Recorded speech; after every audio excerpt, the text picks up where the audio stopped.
Pagbati po mga kababayan, patuloy po kayong nakikinig sa tinig ng karunungan. Mukhang ipapaubayan na ata sa atin ng China ang West Philippine Sea.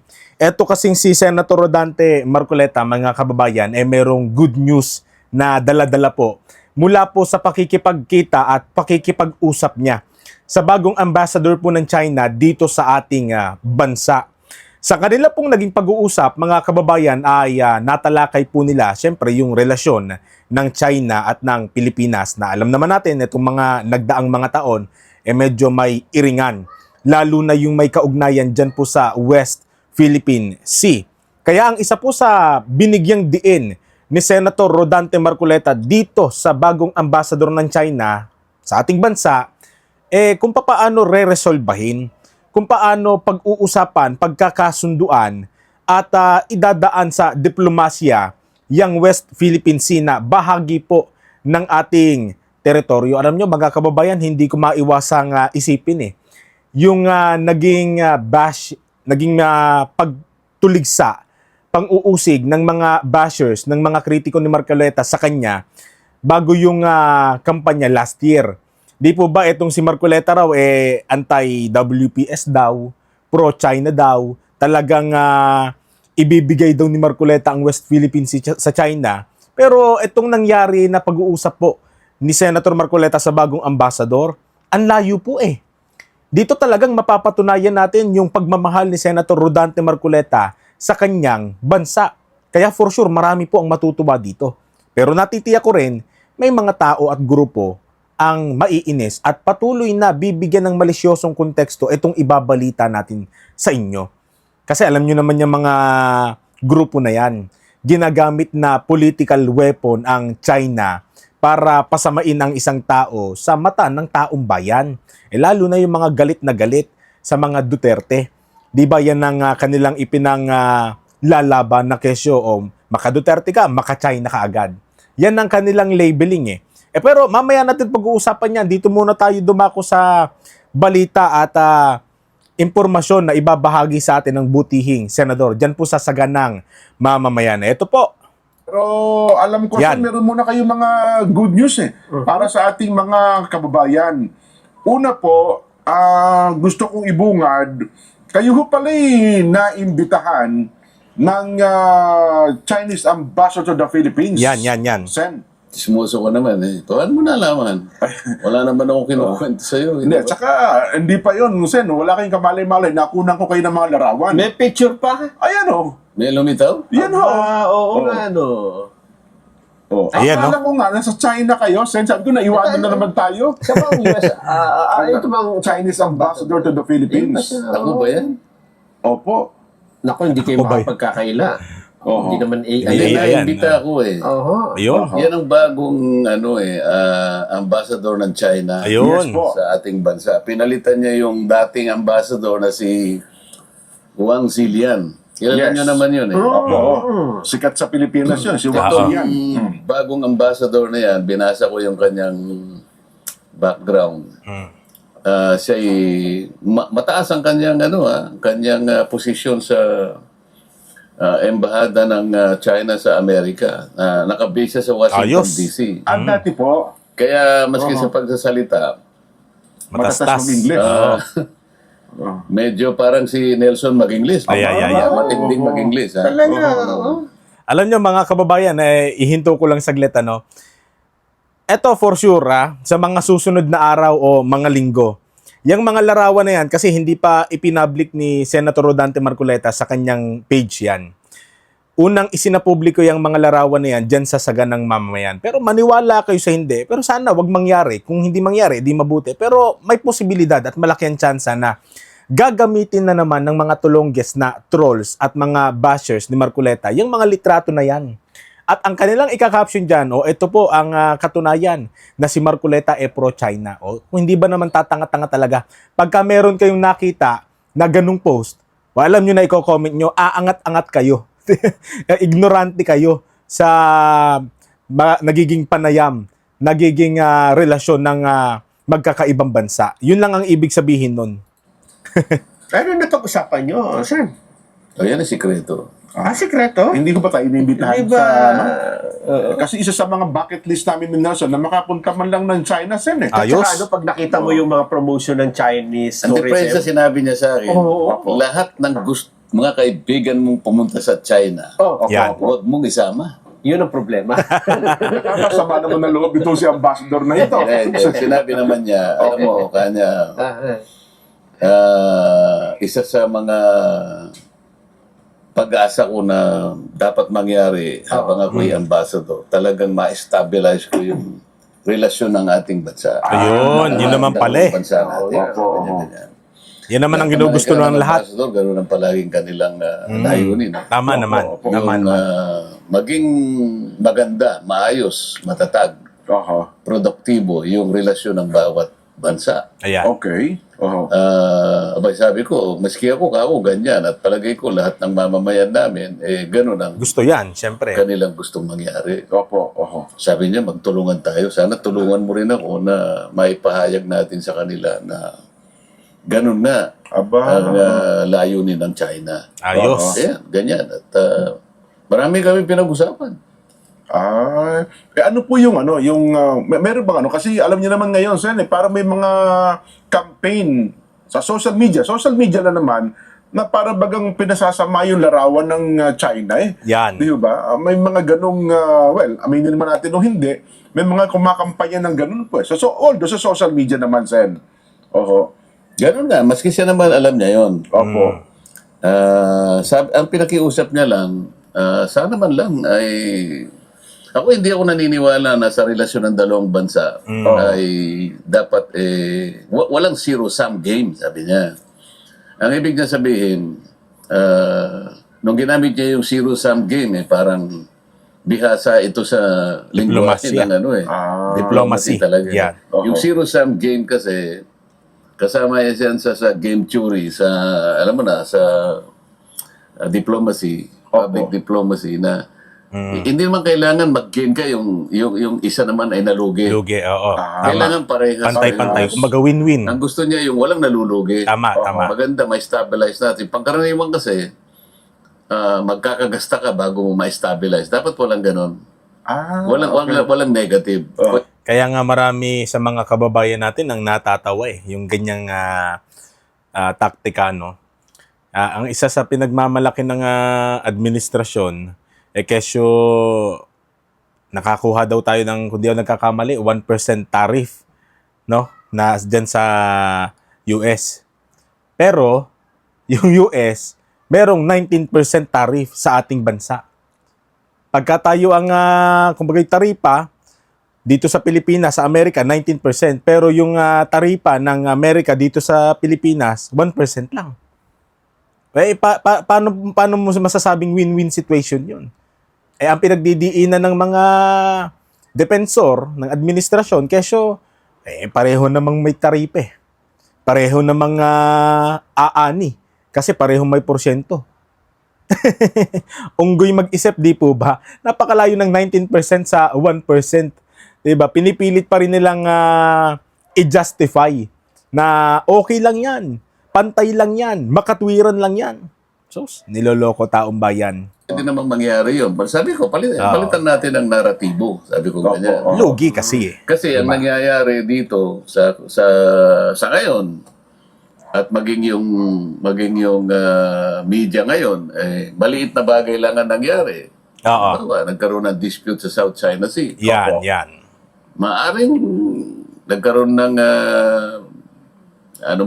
skirmish, halimbawa. May iringan. Palalakihin at palalakihin yan. Totoo yan. Hinahype. Samantalang yung mga nagagawa ninyong mabuti, kung meron man, at nakikita ko naman talaga, pinipilit nyo naman na magkaroon tayo ng ugnayang pang-economic, di ba, people to people. Opo. Pero hindi na-highlight yun. Ang Ayun. na-highlight yung, kinanyon mo yung ganito. Bombahan dito, kanyunan doon. Yun ang palaging lumalaki. So yung naipupunda ninyong mabuti, natatakpan ng ganito. Opo. Kasi nga, nagagamit as political weapon yung China na yan. Kasi syempre, ang mga kalaban ng mga Duterte noon, sinasabi na maka-China raw bang mga Duterte. Di po ba? Kinalaban nga anya ng Duterte administration ng US, tapos dito naman pala papanig sa China. Kaya kapag ka ikaw ay Duterte supporter, automatic maka-China ka. O di kaya kapag ka pinangangatwiranan mo yung nagagawa ng China para sa Pilipinas, sasabihin nila maka-Duterte ka. Ganyan yung automatic registration sa utak ng mga taong yon kapag ka ikaw ay nangangatwiran, nagiging neutral, nagiging reasonable sa mga bagay-bagay. Katulad nito ni Senator Rodante Marcoleta. Totoo yung sinabi niya. Kapag ka ang nagkakaroon ng iringan dyan sa bahagi ng ating teritoryo sa West Philippine Sea sa pagitan ng mga coast guards ng China, pati na ng Pilipinas, talagang uusok sa balita. Magiging headline, ilang linggong pag-uusapan. Pero kapag ka may nagawa ang China para sa Pilipinas, hindi na ibabalita. Papaano ka ngayon magkakaroon ng pantay na pag-iisip at pangunawa, maging yung pantay na paghusga mo sa kung ano ba talaga ang kalalagayan ng bansa mo sa karatig mo bansa? Kung kulang-kulang ka sa impormasyon, kung piling-pili lang yung ideya at impormasyon na iyong isinasalpak sa utak mo para mapag-isipan. Makatwiran yun.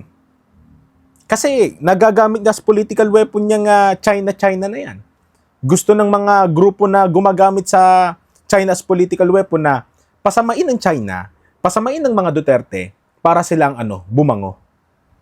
Pero kung tutuusin mga kababayan, may katwiran eh. Bakit puro ang highlights sa media, ang hina-highlights ng mga kalaban ng mga Duterte, yung maka-China ka, na masama ang China, masama ang mga Duterte.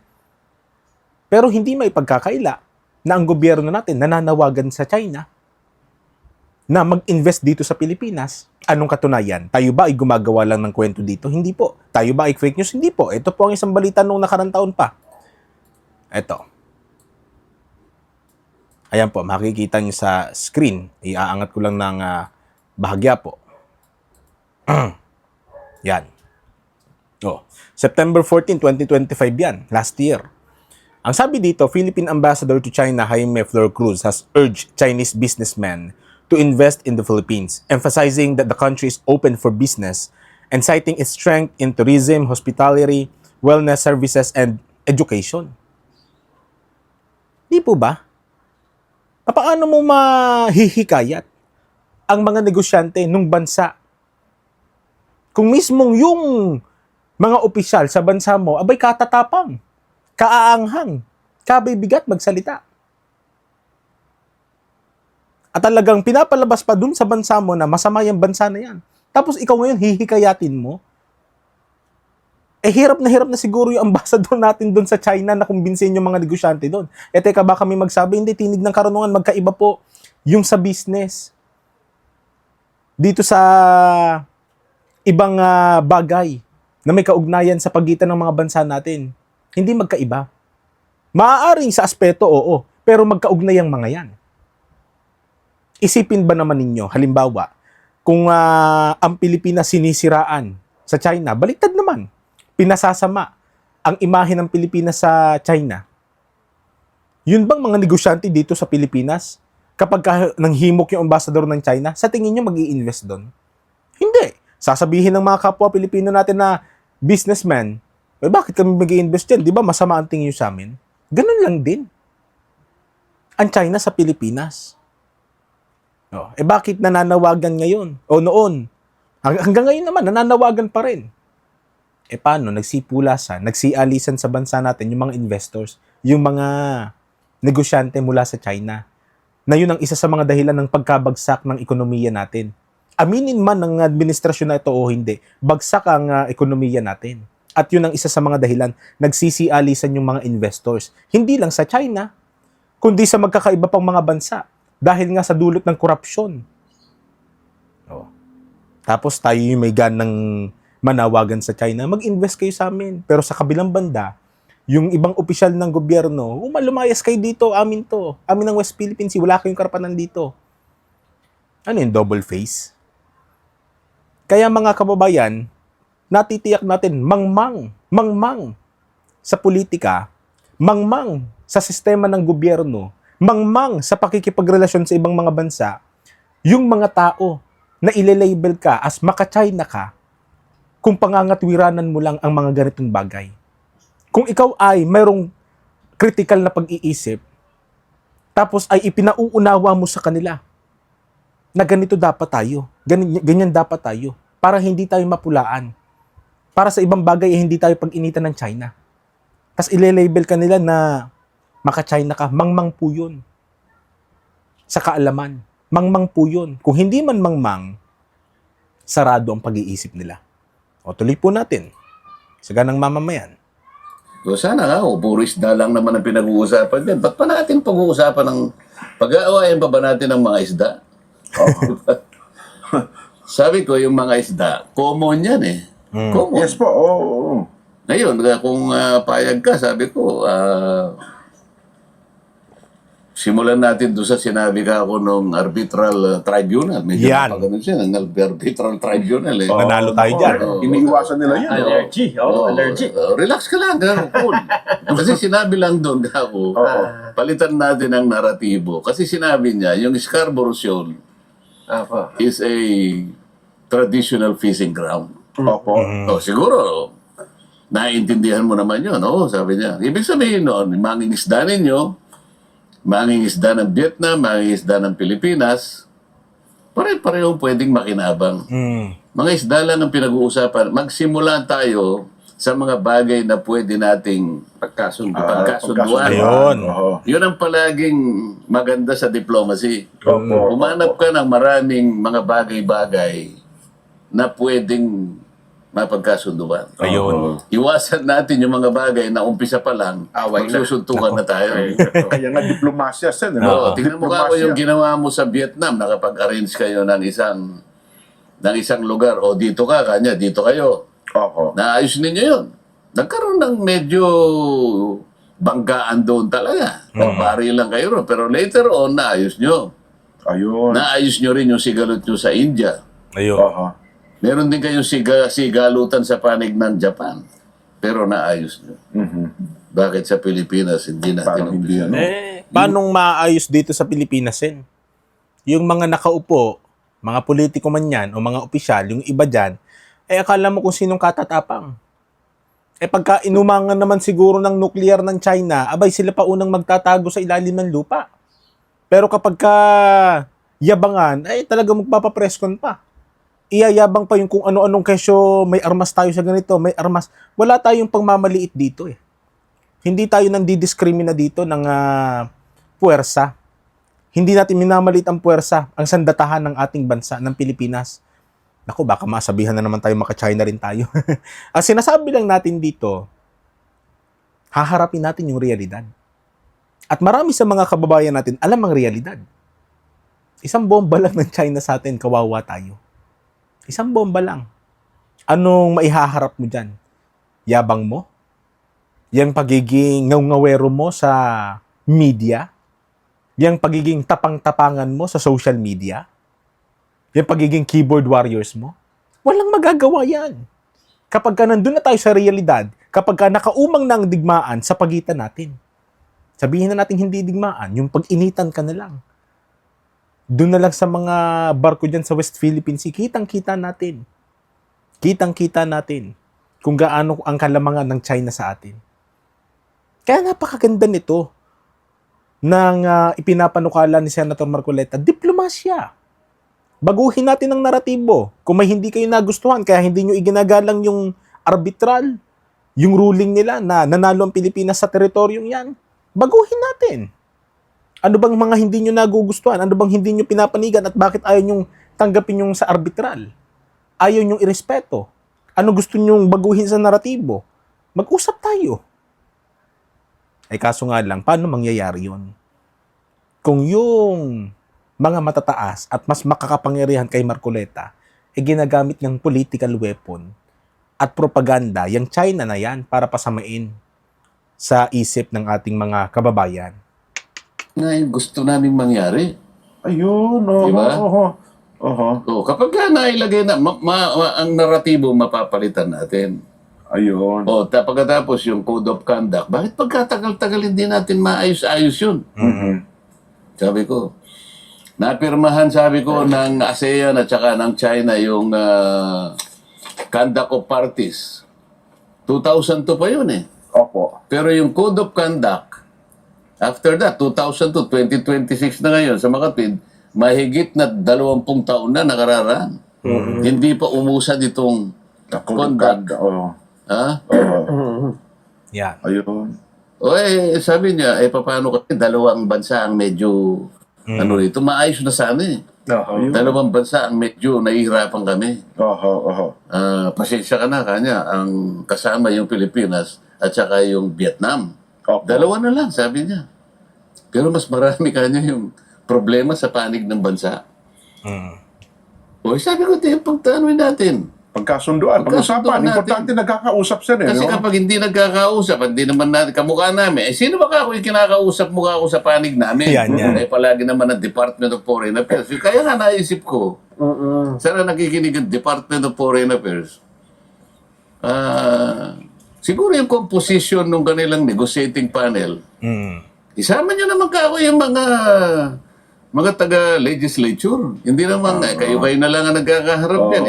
Mga mababatas na kailangan din yan. Kung akala naman nyo, kayo lang nakakaintindi, kayo lang ang nagsisikap para ayusin natin ang Relasyon. kalagayan ng ating bansa sa harap ng ibang mga bansa. Opo. So lahat ng gustong lumahok, kung ang pinag-uusapan lang ay kagaganda ng lahat ng ikaayos ng lahat ng sigalutan, isama nyo yung talagang makakatulong. Ayun. Di ba? Kaya kanina, nag-prepare ako ng sulat sa Department of Foreign Affairs. Foreign Affairs. Opo.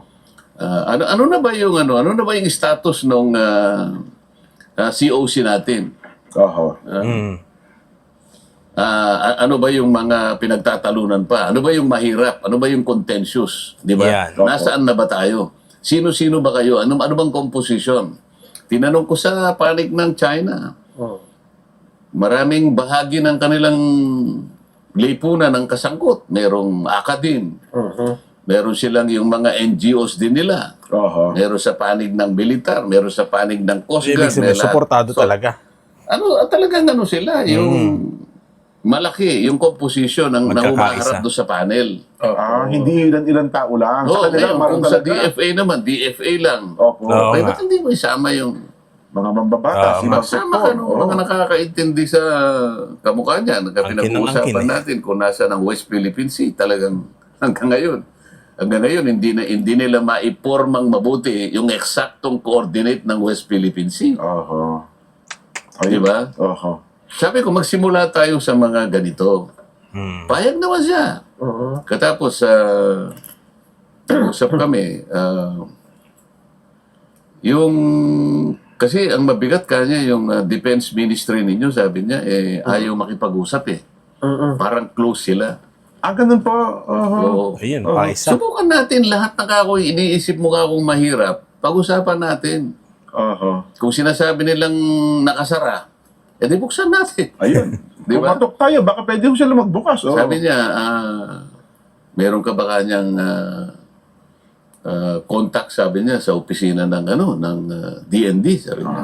Secretary Gibo, Teodoro. Oh. Yung akong sekretary, nakakausap naman natin. Kasi kapwa kami Para taga-Tarlac. siya yung sabi taga-Tarlac po. niya. Medyo nanlaki yung mata niya eh. Talaga? Sabi, sabi ko. So kaibigan mo pala siya? Oo, sabi ko. Oho. Sana isang araw makapagkape man lang tayo. Ayun. Subukan natin yun. Sabi ko, Napakagandang gesture wala niya, namang sir. imposible. Nakita ko sa panig niya yung talagang openness. Ayun. Kasi kung halimbawa, close ito, ikaw close ka rin. Saan Wala, tayo? wala. Anong pag-uusapan natin? Hindi Oo nga, magtinginan, hindi tama. magtinginan. Di ba? Oo, Tayo naman, nag-iiwasan. mag-o-offer tayo ng kahit na anong may tutulong natin. Kung makakatulong tayo, bakit hindi? Lahat ng bagay na magagawa mo para sa bansa mo, gawin mo. Tama. Oho. Maaaring mahirap sa umpisa, no? Pero kung hindi mo itatry, kung hindi ka hahanap ng